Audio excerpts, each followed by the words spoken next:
لوگوں کی نفسیات جانتا ہو. جس کو یہ نیکی کی دعوت دے رہا ہے اس کی نفسیات اس کو پتا ہو.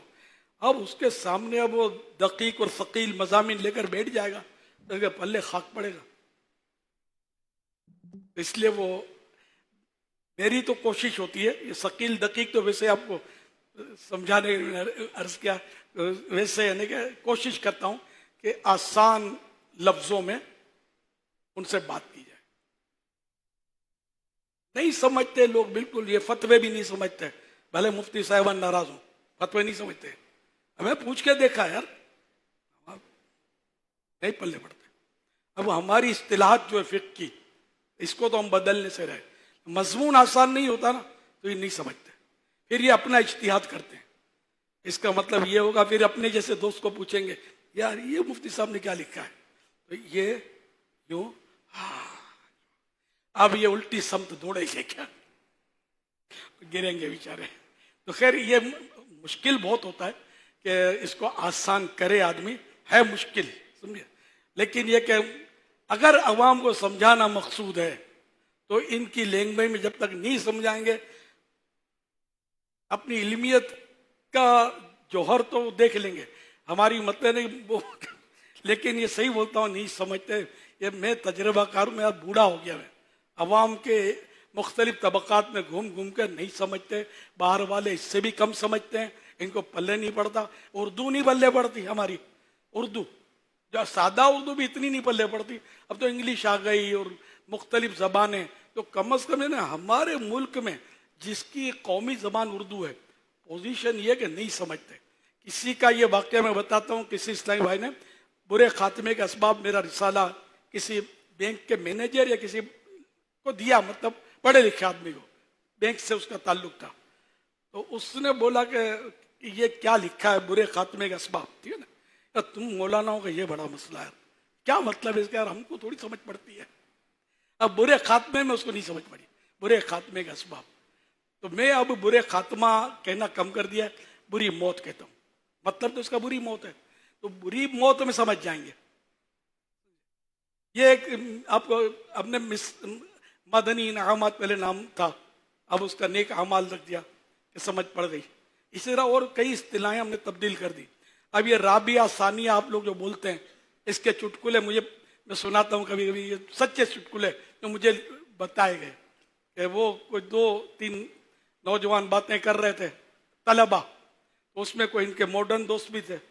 یہ رابعہ ثانیہ چوتھا درجہ دوسرا درجہ یہ باتیں کر رہے تھے. تو یہ صحیح ہے، مطلب ربی میں رابعہ چوتھے درجے کو، ثانیہ دوسرے درجے کو. تو وہ جو ماڈرن دوست تھا ان کا، ایک ان طالب علم میں کوئی مطلب اس کی توجہ گئی کہ یار ہم جو گفتگو کرے اس کو پلے پڑتی کہ نہیں. تو اس نے مطلب یہ بولا کہ یار رابعہ کا مطلب چوتھا درجہ ہے، ثانیہ کا دوسرا درجہ، آپ کو تشویش نہ ہو تو میں وضاحت کر دوں. تو اس نے کہا میں یہی سوچ رہا تھا کہ مولانا کو ہو کیا گیا ہے. اب یہ رابعہ ثانیہ ہمارے نام رکھے جاتے ہیں.